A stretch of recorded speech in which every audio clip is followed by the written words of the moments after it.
Γεια σας κύριε Σαχτούρα. Καλώς ήρθατε στην Ελλάδα. Ευχαριστώ πάρα πολύ. Η εκπομπή μας λέγεται Άρωμα Ελλάδος. Παρουσιάζουμε διάφορα θέματα, κυρίως ελληνικά, με την έννοια ελληνικά που έχουν άμεση σχέση με την ελληνική πραγματικότητα σήμερα, αρχαία, ιστορία, πολιτισμό, τα πάντα. Αυτό που μας έκανε εντύπωση και το διαβάσαμε όχι τώρα, αλλά και το καιρό πριν, είναι η δική σας, το αποτέλεσμα της δικής σας δουλειάς, έτσι όπως καταγράφεται σήμερα και ανοίγοντας κάποιο στο διαδίκτυο μπορεί να τα βρει όλα αυτά τα θέματα. Και μάθαμε πρόσφατα ότι σας ετοιμάζουν τη ζωή σας ολόκληρη, πια επιτυχία, κάτι, οπωσδήποτε κάτι, το οποίο θα παιχτεί ταινία και θα γίνει παραγωγή στο Hollywood.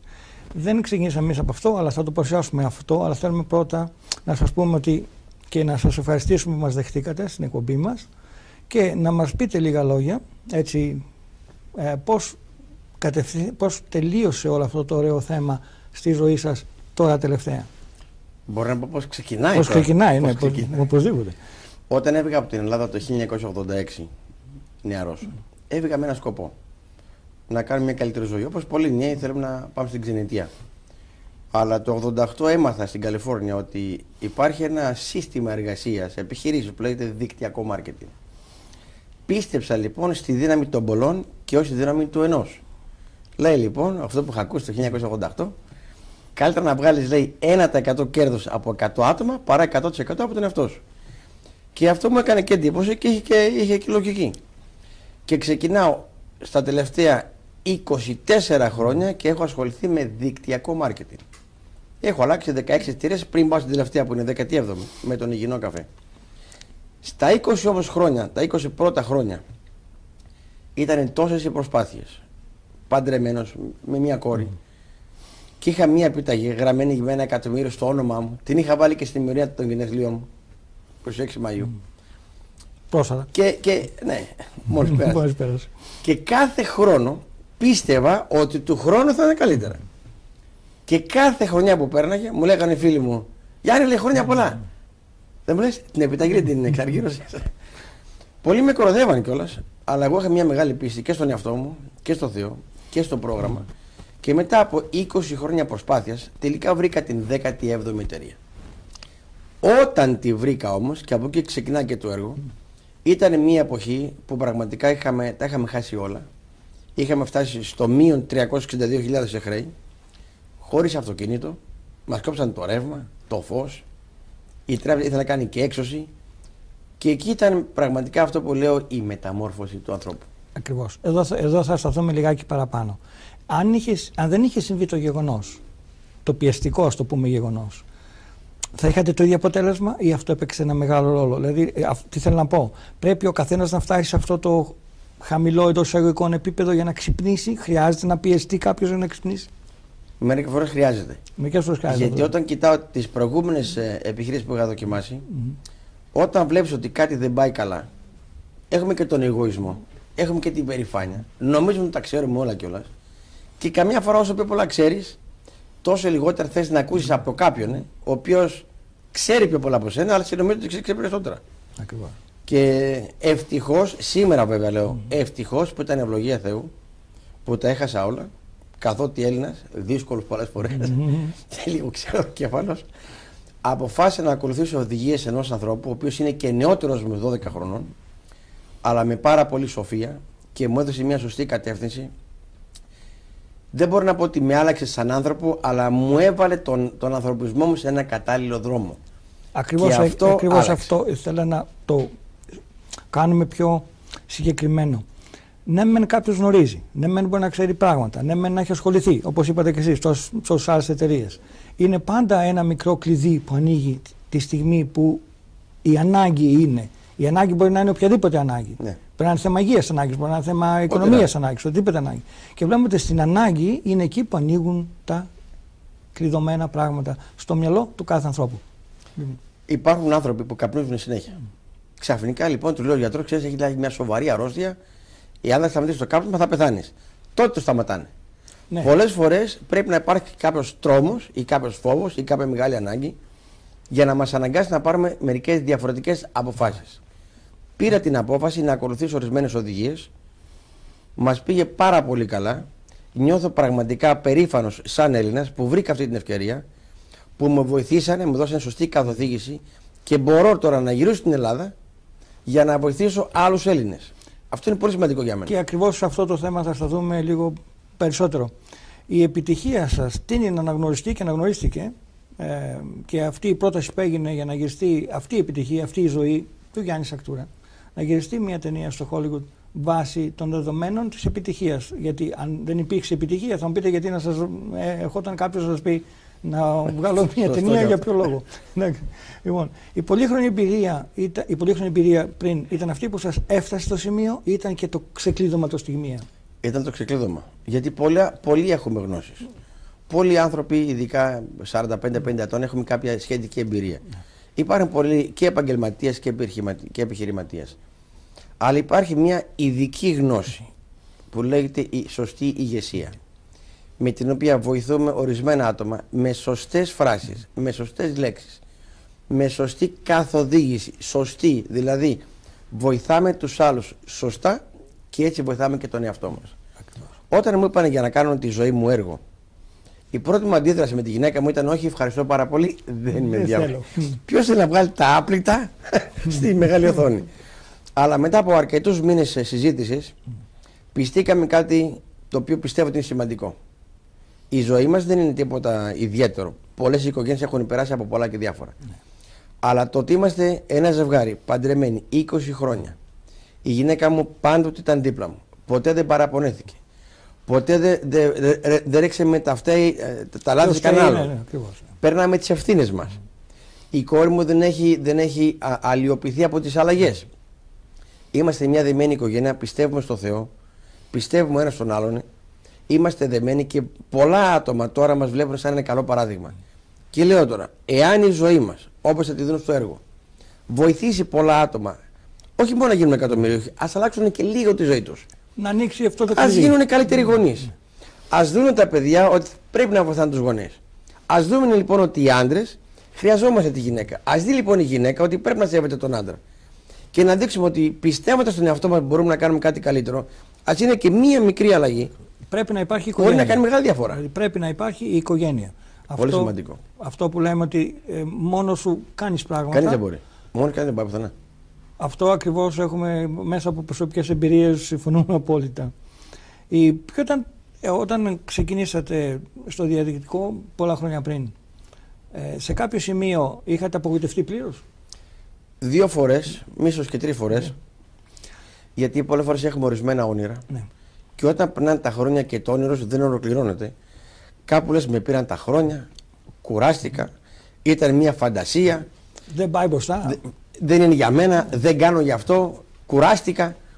Αλλά όταν πας και ξεψαχνίζεις πάλι το πραγματικό, αυθεντικό όνειρο από την αρχή και λες μισό λεπτό, ζωντανός είμαι, έχω καλή υγεία, εάν οι άλλοι το έχουν καταφέρει, να βρω κανένα βιβλίο, να ενημερωθώ, να βρω κάποιον να με βοηθήσει, να μου πει 5 πράγματα, να δω άλλους και να το ξαναπροσπαθήσω. Ψάχνουμε πάντα τη διέξοδο, ψάχνουμε πάντα την άκρη. Δεν μπορούμε να βλέπουμε ποτέ τα αρνητικά. Ακριβώς. Αρνητικό ή θετικό είναι θέμα επιλογής. Δεν είναι τίποτα άλλο. Στο σημερινό, έτσι, στη σημερινή επιτυχία, να σταθούμε λιγάκι, η σχέση σας με το προϊόν, αυτό το γανόδερμα και την εταιρεία, ήταν και αυτό ένα μέγεθος επιτυχίας? Δηλαδή ταυτίζεται εννοώ, δεν είναι μόνο η διέξοδο που ψάχνει ένας άνθρωπος, αλλά είναι να βρεθείς και μπροστά στο κατάλληλο σημείο, σε αυτό το σημείο, να ασχοληθείς με κάτι σωστό. Πολλές φορές έρχονται μεγάλες ευκαιρίες, αλλά εάν δεν είμαστε έτοιμοι να τις αναγνωρίζουμε, ακριβώς αυτό, μας ξεφεύγουν. Εγώ ευτυχώς την αναγνώρισα. Ίσως και από ελπιπλησία, ίσως και από ανάγκη, ίσως ήταν και το κατάλληλο μέρος με το κατάλληλο πρόσωπο στην κατάλληλη στιγμή. Αλλά όλος ο κόσμος μπορεί να βρει μπροστά του, ίσως να έχει ήδη βρει να μια κατάλληλη και να μην το έχει καταλάβει και να του ξέφυγε. Λοιπόν, αυτή η ευκαιρία με το γανόδερμα, με ένα υγιεινό καφέ, είναι απλά ένα όχημα, ένα προϊόν που δημιουργεί κάποιο επάγγελμα, κάποιο εμπόριο. Αλλά δεν είναι μόνο ο καφές. Είναι και θέμα σχέσεων με άλλα άτομα. Είναι θέμα να πάρουμε ορισμένες ευθύνες, να βοηθήσουμε να δημιουργηθεί μια ομάδα καταναλωτών, μια ομάδα αντιπροσώπων.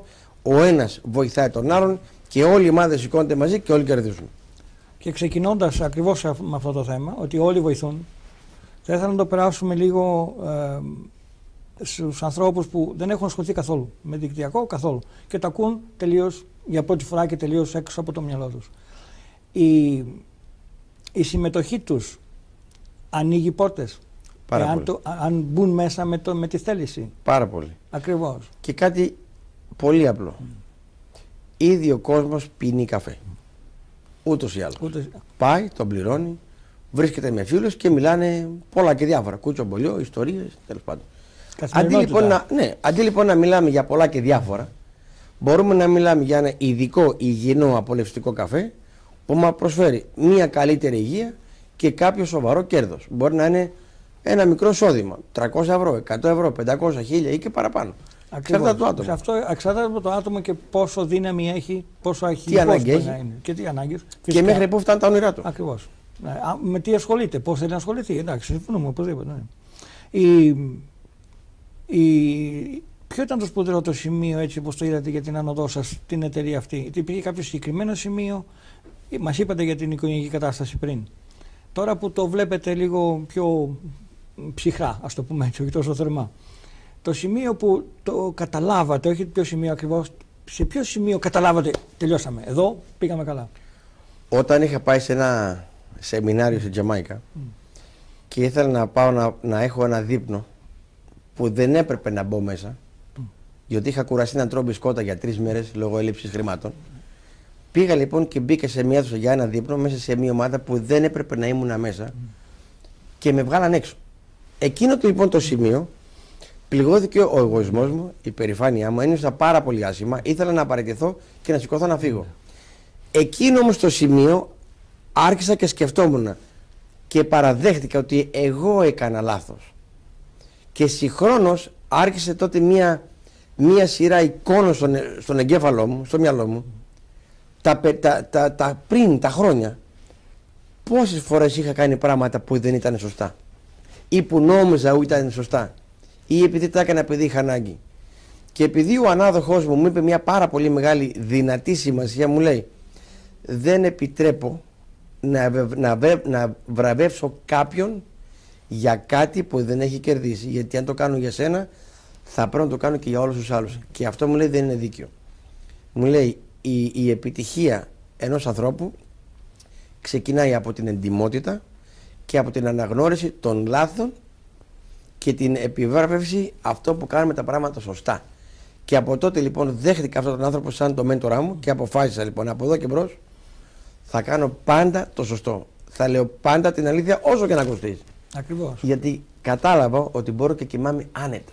Και αυτή η γαλήνη μέσα μου με βοήθησε πάρα πολύ να μεγαλώσω την ομάδα. Ακριβώς. Συμφωνούμε ότι υπάρχουν στιγμές που λύνουν πολλά πράγματα, υπάρχουν στιγμές που τα καθορίζουν κιόλας και υπάρχουν στιγμές που πηγαίνει κάποιος στην επιτυχία. Αρκεί να μην δεχθεί ότι, εφόσον ζωής εννοώ να μην δεχθείς, ότι είσαι τελείως ανίκανος, το κλειδώσαμε, δεν μπορώ να κάνω τίποτε, τελειώσαμε. Αυτό είναι το χειρότερο που θα μπορούσε κάποιος να αποφασίσει εντός εισαγωγικών ότι φτάνει σε αυτό το σημείο. Εγώ θα ήθελα να πω σε όσους μας βλέπουν ή όσους βλέπουν το βίντεο, ειδικά άτομα πάνω από 50-60 ετών, ποτέ δεν είναι αργά. Εδώ ήταν μια άλλη ερώτηση που θέλω να κάνω. Συναντήσαμε δεν υπάρχει ηλικία. Δεν υπάρχει ηλικία. Σε αυτό το θέμα της επιτυχίας, εντός εισαγωγικών επιτυχίας, οργάνωσης, λειτουργίας, δουλειάς, οπουδήποτε για να το πεις, δεν είναι ένα θέμα που προσδιορίζεται ούτε από ένα τίτλο πανεπιστημίου, ούτε από ένα τίτλο σχολείου, ηλικίου ή ηλικίας. Είναι μια διαδικασία ανθρώπινης πραγματικότητας σε οποιαδήποτε στιγμή. Έτσι είναι. Άντρας, γυναίκα, ακριβώς. 18 ετών και πάνω. Γιατί πολλές φορές έχω δει τόσα πολλά άτομα που λένε Γιάννη, είμαι 60-65, λέει κουράστηκα. Ναι, κουράστηκε όμως για ένα πράγμα, γιατί έχει κουραστεί να δουλεύει χωρίς αποτέλεσμα. Ας αφαιθεί λοιπόν αυτό το κουρασμένο άτομο, τον 60-65, ας αφαιθεί λοιπόν στα χέρια μιας ομάδας που μπορεί να τον βοηθήσει να ξεπεράσει παλιές δυσκολίες, γιατί κάθε άτομο μέσα του έχει δύναμη, απλά φοβάται να την αναγνωρίσει. Ακριβώς. Μπορεί να κάνει εδώ θέλουμε να μπούμε και λίγο περισσότερο. Μια συμβολή που θα δίνει στους Έλληνες σήμερα για να έχουν την επιτυχία. Μια που είμαστε στην Ελλάδα και κοιτάμε και την Ακρόπολη, φυσικά. Έτσι. Ακριβώς. Κοιτάξτε, η Ελλάδα αυτή τη στιγμή, πολλοί λένε, περνάει μια κρίση. Υπάρχουν λοιπόν δύο πραγματικότητες. Η πραγματικότητα που ακούμε συνέχεια και μια άλλη πραγματικότητα που εμείς μπορούμε να αλλάξουμε. Ποια πραγματικότητα θέλει να ζήσουμε, αυτή που λέει ο πληθυσμός ή αυτή την πραγματικότητα που εμείς μπορούμε να δημιουργήσουμε? Γιατί χρειάζεται λίγα άτομα με πολύ κουράγιο, τα οποία θα εμπνεύσουν και θα θαρρύνουν τους περισσότερους, και μέσα σε αυτόν τον πληθυσμό θα φανούν πολλά άτομα που έχουν ταλέντο, έχουν ικανότητες, έχουν ξυπνάδα, έχουν θέληση και έχουν επιθυμίες. Χρειαζόμαστε λοιπόν ένα άτομο, άντε δύο, με πολύ κουράγιο, για να ενθαρρύνει όλους τους υπόλοιπους. Ακριβώς εδώ συμφώνησε, το έχει πει πριν και ο Πλάτων, που αναφέρθηκε ότι οι αλλαγές στον άνθρωπο γίνονται πάντα και ξεκινούν από έναν άνθρωπο σε κάθε κοινωνία. Και το είδε από την εποχή του, έτσι, για να πούμε και λίγο την αρχαία μας γραμματεία. Η ποσότητα, η ποιότητα ενός προϊόντος είναι η βασική, είναι η βασική, ένα βασικό στοιχείο επιτυχίας. Δηλαδή, όταν ξεκινάει κάποιος, δηλαδή γι' αυτό το συναντούμε καθημερινά. Μιλάμε για ένα προϊόν, μιλάμε για κάτι. Το προϊόν πόσο συμμετοχή παίζει στην δική σου, του καθενός, στην εμβάθυνση να προχωρήσει έτσι? Παίζει πολύ μεγάλο ρόλο. Γιατί ειδικά τώρα ο κόσμος έχει πρόσβαση σε πολλή πληροφόρηση. Όταν λοιπόν πάμε να συστήσουμε ένα προϊόν, συγχρόνως βάζουμε και τη δικιά μας την πιστότητα και την προσωπικότητα στη μέση. Άρα λοιπόν έχεις ένα καλό προϊόν, το οποίο να έχει και καλή γεύση και κάποιο όφελος και να έχει και καμία καλή τιμή. Δηλαδή να είναι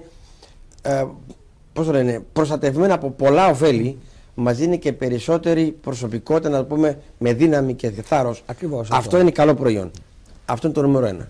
Δεύτερον όμως, είναι και το θέμα πληρωμής. Γιατί να δουλεύεις για μια εταιρεία η οποία ταλαιπωρείσαι, δουλεύεις, κάνεις παραγωγή και δεν πληρώνεις κατάλληλα, κάπου κουράζει χωρίς αποτέλεσμα. Ακριβώς. Αλλά το προϊόν είναι το πρώτο κομμάτι. Η Ελλάδα σήμερα πρέπει να ξεκινήσει να βλέπει με άλλο μάτι την παγκόσμια αγορά και να ξεφύγει από από τη μιζέρια εντός εισαγωγικών μνημονίων κτλ. Πρέπει να κοιτάμε και τις άλλες χώρες, γιατί η Ελλάδα είναι μια χώρα η οποία ναι μεν έχει ακουστεί πάρα πολύ, έχουμε πάρα πολύ μεγάλη δυνατή ιστορία, αλλά έχουμε λίγο πληθυσμό μέσα στην Ελλάδα. Αλλά υπάρχουν εκατομμύρια Έλληνες έξω από την Ελλάδα. Έχουμε λοιπόν πρόσβαση στο Facebook, στο Twitter, στα email, στο Ιντερνετ. Δηλαδή υπάρχουν τώρα εργαλεία επικοινωνίας σε παγκόσμιο επίπεδο και θα έπρεπε τουλάχιστον 1 με 2 ώρες την ημέρα να κάνουμε πρόσβαση, να βρίσκουμε άτομα γνωστών, φίλων, συγγενών σε άλλα μέρη του κόσμου για να μεγαλώσει και η αγορά δικιά μας. Ακριβώς αυτό, ότι μην το σκέφτεται κάποιος ότι ένας μικρός πληθυσμός δεν μου δίνει και περιθώρια, αυτό είναι ο πληθυσμός και τελειώσαμε. Πριν από 15 χρόνια θα μπορούσαμε να πούμε ότι ήταν άλλη εποχή. Και βλέπουμε ότι η σημερινή εποχή μας δίνει δυνατότητες που ξεπερνούν πάρα πολλά πράγματα από αυτά που έχουν κλειδώσει, ότι δεν έχουμε πληθυσμό, δεν είμαστε μεγάλοι, δεν γνωρίζουμε κτλ. Θα θέλαμε να ολοκληρώσουμε την ομιλία μας με ένα δυνατό μήνυμα από εσάς για όλους τους Έλληνες σήμερα. Ο Έλληνας έχει μία παράδοση. Δεν παραιτείται ποτέ. Δεν παραδώνεται ποτέ. Δεν παραδίδεται ποτέ.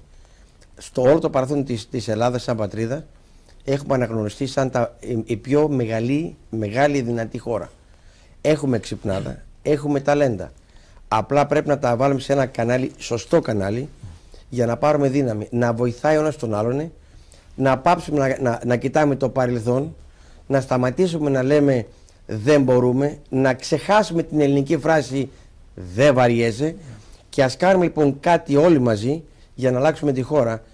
Κάθε φορά, από ένα σπίτι, κάθε σπίτι μπορεί να κάνουμε μια μεγάλη αλλαγή, ειδικά για την νεότητα και τα παιδιά που έρχονται. Και κυρίως για την νεολαία αυτή τη στιγμή θα θέλαμε να μας δώσετε έτσι το σκεπτικό σας ζώντας στην Αμερική τόσο καιρό. Εάν ο Έλληνας καταφέρει να ξεφύγει, θα κυριαρχήσει, δεν το λέμε κυριαρχήσει, πολιτισμικά, ας το πούμε έτσι, πάλι όπως ήταν στην αρχαιότητα, να αναείβει στο επίπεδο που ήταν στην αρχαία εποχή. Ο Έλληνας είναι πολύ μορφωμένος και έχει μια καλή κουλτούρα. Απλά έχουμε αφαιθεί στην κοινωνία του σήμερα. Πρέπει λοιπόν να πάμε λίγο πίσω, ειδικά για την νεολαία.